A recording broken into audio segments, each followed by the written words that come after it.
मैं Dheeraj Saxena, assistant professor, government law college Churu से आज एलएलबी फर्स्ट ईयर के फर्स्ट पेपर मुस्लिम लॉ में विवाह विच्छेद में तलाक खंड पर मोड्स ऑफ तलाक पर चर्चा कर रहा हूँ। जैसे कि हमने पूर्व वीडियो में चर्चा की थी कि तलाक देने की शर्तें क्या होंगी। आज हम बात करते हैं कि उन शर्तों की पूर्ति करके किस किस माध्यम से तलाक मुस्लिम विधि में दिया जा सकता है। तो सामान्यतः दो प्रकारों पर आज हम चर्चा करेंगे, जिनमें पहला प्रकार है तलाकुल सुन्नत और दूसरा प्रकार है तलाकुल बिद्दत। मोहम्मद साहब ने मुस्लिम विधि और मुस्लिम समाज में प्रचलित कई परंपराओं को अमान्य किया, कई परंपराओं में सुधार किया। उसी कड़ी में हम अगर प्रावधान को देखें तो तलाक जो शब्द है उसका उच्चारण करने के लिए मोहम्मद साहब ने दो तरीके जो हैं वो अप्रूव किए, अनुमोदित और मान्य किए, जिसको हम तलाक उल सुन्नत के नाम से सुन्ना जिसका अर्थ हम शुरुआती वीडियो में चर्चा कर चुके हैं, परंपरा होता है। अतः ये परंपरा अनुसार अर्थात मोहम्मद साहब के अनुसार ये मान्य तरीका है। इसमें भी दो तरह के तलाक को मोहम्मद साहब ने जो है स्वीकृत किया, जिसमें पहला है तलाक अहसन और दूसरा है तलाक हसन। तलाक अहसन का जो अर्थ होता है वह होता है सर्वश्रेष्ठ, सबसे अच्छा, सर्वोत्तम, मोस्ट प्रॉपर। इसका अगर हम कुरान में उल्लेख देखें तो दूसरे अध्याय की 228वीं आयत में इसका वर्णन जो है वह मिलता है। तलाक अहसन को सर्वश्रेष्ठ तरीका क्यों माना जाता है, तो इसके पीछे मोहम्मद साहब के द्वारा जो प्रावधान किया गया वह माना जाता है, क्योंकि इसमें केवल मात्र एक घोषणा जो है, तलाक शब्द को एक बार ही प्रयोग करना होता है। जैसा कि हमने पिछले वीडियो में चर्चा की थी कि तलाक शब्द को मोहम्मद साहब ने पापमय शब्द माना था और पाप जितना कम किया जाए उतना ही बेहतर होता है। इसलिए इसमें केवल मात्र एक बार तलाक शब्द का उच्चारण किया गया, मान्य किया गया, इसलिए इसे सर्वश्रेष्ठ, सबसे अच्छा तरीका माना जाता है। लेकिन पति द्वारा जो वह घोषणा है वह पत्नी के तुहर काल में, प्योरिटी टाइम में जो है वह की जानी चाहिए।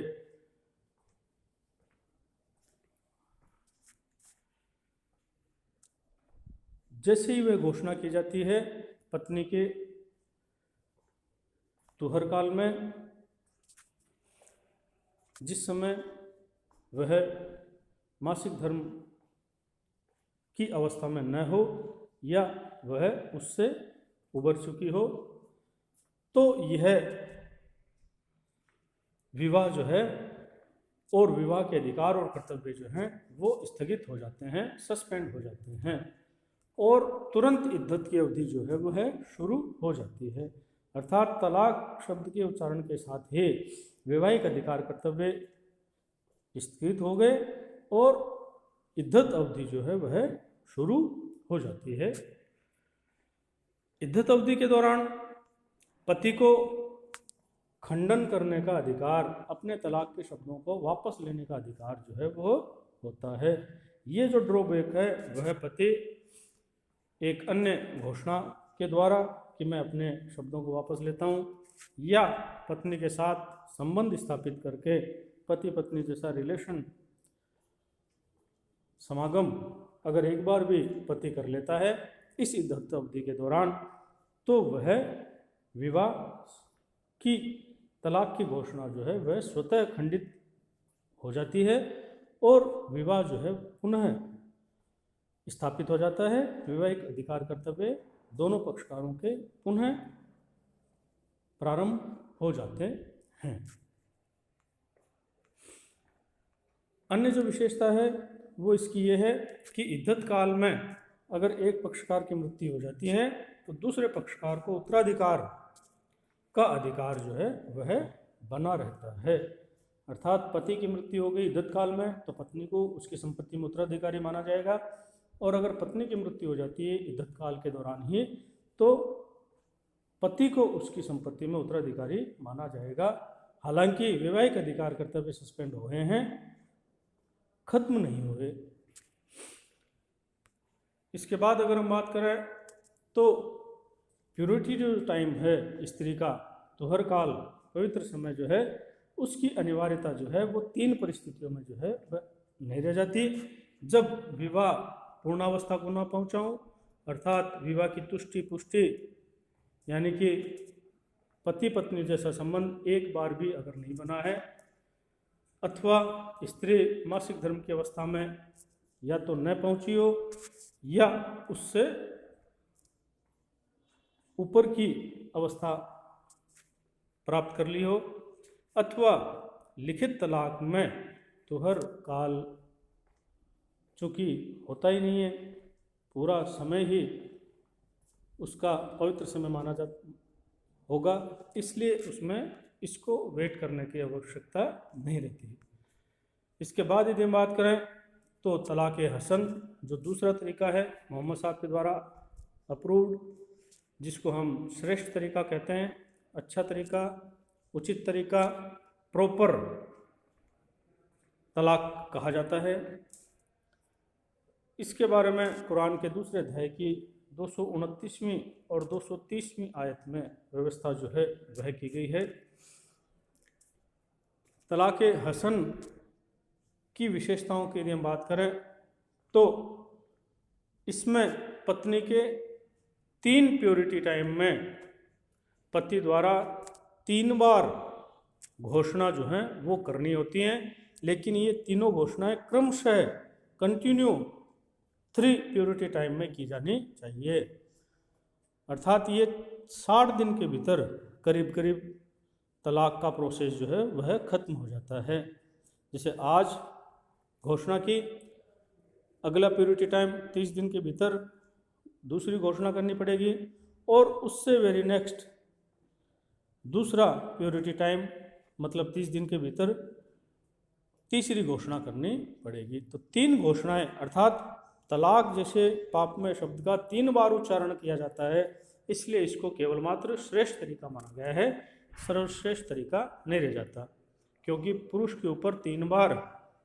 पाप करने का दायित्व आरोपित हो जाएगा। इसके बाद यदि हम बात करें तो इसमें पहली घोषणा से नहीं बल्कि तीसरी घोषणा पर वैवाहिक अधिकार कर्तव्य जो हैं वो खंडित हो जाते हैं। इसमें सस्पेंड नहीं होते, इसमें सीधे ही जो है वैवाहिक संबंध, वैवाहिक अधिकार कर्तव्य तीसरी घोषणा करते ही थर्ड डिक्लेरेशन पर समाप्त जो है वो हो जाते हैं, और तलाक जो है उसको ड्रॉबैक जो है वह नहीं किया जा सकता, वह तलाक अप्रतिसहरणीय, अखंडनीय हो जाता है। अगर हम खंडन की बात करें तो पति जो है वो अगर उसने पहली घोषणा कर दी है तो वह दूसरी और तीसरी घोषणा ना करे तो स्वतः पहली घोषणा खत्म हो जाएगी, खंडित हो जाएगी। अगर उसने 2 घोषणाएं कर दी हैं लगातार और वह तीसरी घोषणा नहीं करता है तो भी वह पहले की दोनों जो घोषणाएं हैं उनको खंडित मान लिया जाएगा। इसके अलावा जो सामान्य तरीका है कि तीसरी घोषणा करने से पूर्व अगर पति पत्नी के साथ शारीरिक संबंध बना लेता है तो पहली घोषणाएं जो हैं वो स्वतः खंडित जो है वो हो जाती हैं। अगर हम इद्दत अवधि के प्रारंभ की बात करें तो तीसरी घोषणा होने पर इद्दत अवधि जो है वह शुरू होती है, जबकि अहसन तरीके में पहली घोषणा के साथ ही इद्दत अवधि शुरू हो जाती है। इसका अर्थ ये होता है कि इद्दत अवधि के दौरान पति तो दूसरा विवाह करने के लिए स्वतंत्र होता है, किंतु चूंकि इद्दत अवधि पत्नी के लिए बनाई है, वह गर्भवती है या नहीं इस स्थिति को चेक करने के लिए बनाई गई है, इसलिए पत्नी पर ही बाध्यता रहती है कि वह इद्दत अवधि के दौरान दूसरा विवाह नहीं करे। और चूंकि अहसन तरीके में तलाक अविखंडनीय उस दिन होता है जिस दिन इद्दत अवधि समाप्त हो जाती है, और इद्दत अवधि समाप्त होते ही पुरुष के साथ साथ स्त्री भी पुनः विवाह करने के लिए स्वतंत्र हो जाती है। इसका मतलब जो कॉन्स्टिट्यूशन का आर्टिकल 14 है वो अहसन तरीके में पूर्ण रूप से लागू जो है वह हो रहा है। इसलिए अहसन को सर्वश्रेष्ठ तरीका जो है वह माना जाता है, क्योंकि इसमें स्त्री और पुरुष दोनों एक साथ एक समय में ही पुनः विवाह करने के लिए स्वतंत्र जो है वो हो जाते हैं। जबकि हसन तरीके में पुरुष जो है वह तीसरी घोषणा करते ही, चूंकि विवाह विच्छेद हो गया इसलिए वह विवाह कर सकेगा, किंतु स्त्री को इद्दत अवधि के पश्चात ही विवाह करने की छूट होगी। इसके अलावा यदि हम बात करें तो अहसन तरीके में उत्तराधिकार का अधिकार जो है वह इद्दत अवधि में दोनों पक्षकारों को प्राप्त रहता है, किंतु चूंकि इसमें इद्दत अवधि प्राप्त होने के पहले ही विवाह खंडित हो चुका है, इसलिए दोनों पक्षकारों में से किसी को भी परस्पर उत्तराधिकार जो है वह प्राप्त नहीं होता है। इसके अलावा यदि हम बात करें तो अहसन तरीके को सर्वश्रेष्ठ इसलिए भी माना जाता है क्योंकि इद्दत अवधि समाप्त होने के बाद विवाह चूंकि समाप्त हो गया है, उसके बाद भी दोनों पक्षकार जो है वो आपस में पुनः विवाह करने के लिए स्वतंत्र जो है वो होते हैं। किंतु हसन तरीके में चूंकि 3 बार तलाक शब्दों का उच्चारण किया है और उसका चूंकि पाप 3 गुना बढ़ गया है, इसलिए मोहम्मद साहब ने एक कंट्रोल, एक रेगुलेशन जो है वह तय किया था, जिसको हम हलाला के नाम से जानते हैं, कि अगर वह पक्षकार पुनः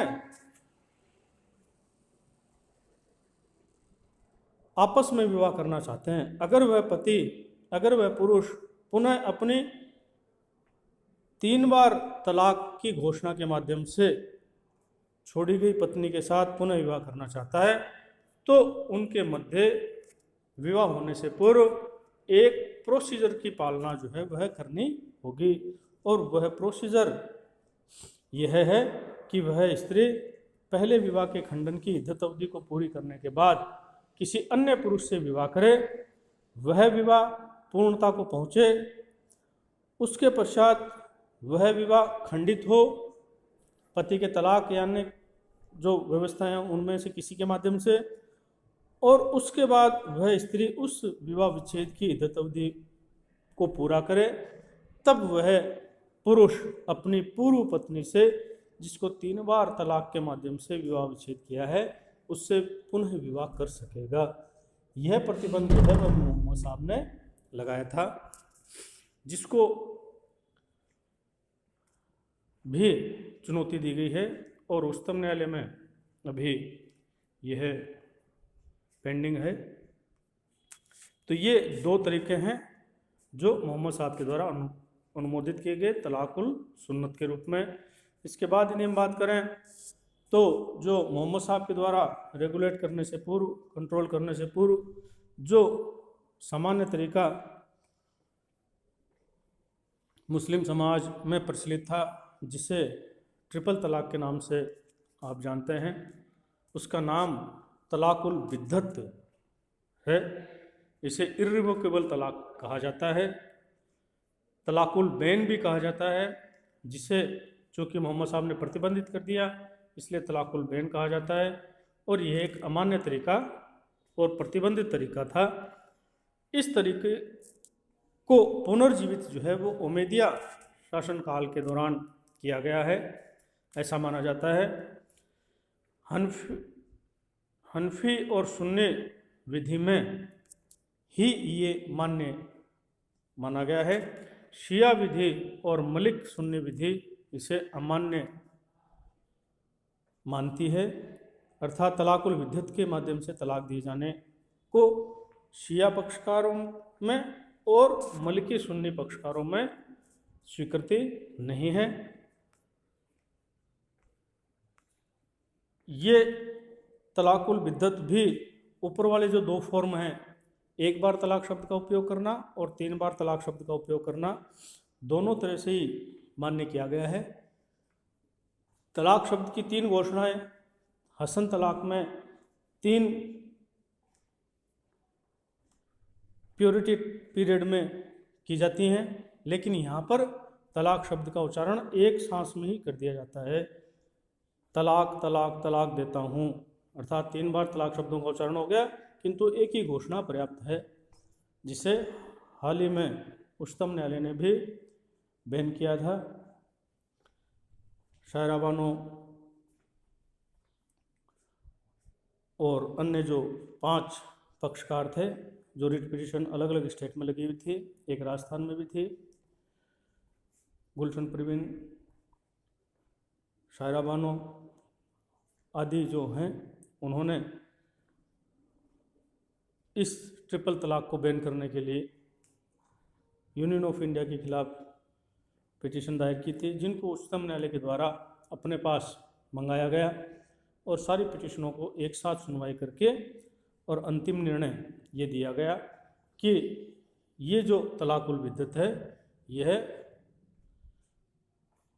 कुरानिक तरीका नहीं है, यह मोहम्मद साहब के द्वारा अप्रूव्ड तरीका नहीं है, और ये केवल मात्र एक परंपरा है जो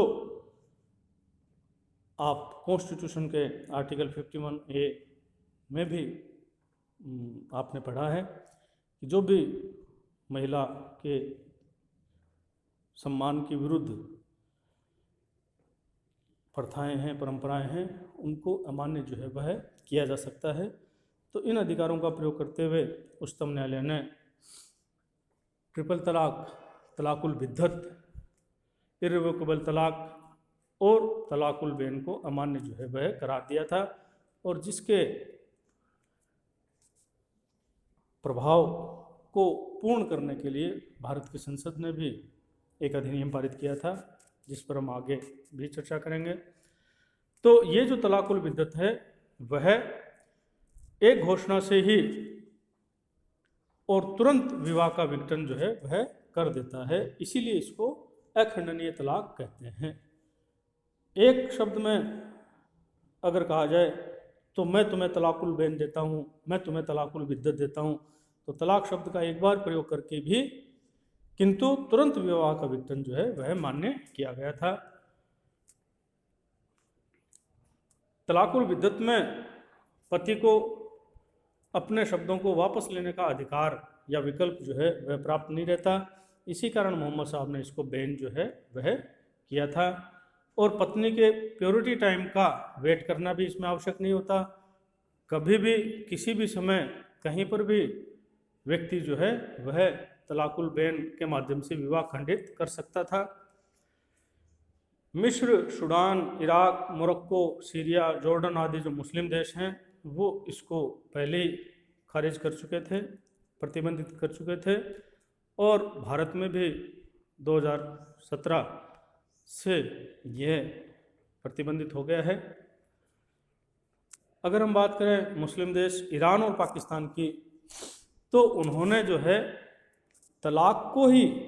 पूर्ण रूप से रेगुलेट जो है वह कर दिया। यहाँ पर तलाकुल बैन का ही नहीं, बल्कि किसी भी माध्यम से तलाक दिया जाए, चाहे वह तलाक अहसन हो चाहे वो तलाक हसन हो, अगर पति ने पत्नी को तलाक दिया है तो वहाँ पर एक रेगुलेटरी बोर्ड बना हुआ है, मीडिएटर के नाम से जिसको आप जानते हैं, वह मध्यस्थ जो है वहाँ पर वो कार्रवाई जो है वो चलेगी और मध्यस्थ जो है वह सुनवाई करेगा। दोनों पक्षकारों के मध्य सुलह समझौता कॉम्प्रोमाइज़ की कोशिश जो है वह करता है। अगर मध्यस्थ को ये लगता है कि वह विवाह पुनः पटरी पर नहीं आ सकता, दोनों पक्षकारों के मध्य इतने गहरे मत भिन्नता है कि उन दोनों के मध्य सुलह समझौते की कोई गुंजाइश नहीं है, तो उससे प्रमाण पत्र जो है वह प्राप्त करना पड़ेगा और प्रमाण पत्र देने पर ही वह तलाक जो है वह मान्य माना जाएगा। और एक खास बात हो रही है कि ईरान और पाकिस्तान में इस तरह का जो प्रमाण पत्र है कि समझौता नहीं हो सकता, यह पति नहीं बल्कि पत्नी भी जो है वह प्राप्त कर सकती है। तो ईरान और पाकिस्तान में इस तरह से एक रेगुलेटरी बोर्ड जो है वह तलाक के माध्यम से विवाह खंडन होने पर बना हुआ है। तो आज हमने ये चर्चा की कि तलाक के सामान्य जो प्रकार हैं, जो सामान्य रूप में मुस्लिम समुदाय में प्रचलन में हैं, वे दो तरीके हैं, जिनमें से एक तलाकुल बिद्दत को भारत में बैन किया गया है। दो जो तरीके हैं जिनके माध्यम से तलाक मुस्लिम पुरुष दे सकता है वो हैं तलाक़ अहसन और तलाक़ हसन, जो तलाकुल सुन्नत के रिवोकेबल तलाक के रूप में मोहम्मद साहब के द्वारा अनुमोदित एवं मान्य किए गए थे। तलाक के अन्य तरीकों पर हम अगले वीडियो में चर्चा करेंगे। धन्यवाद।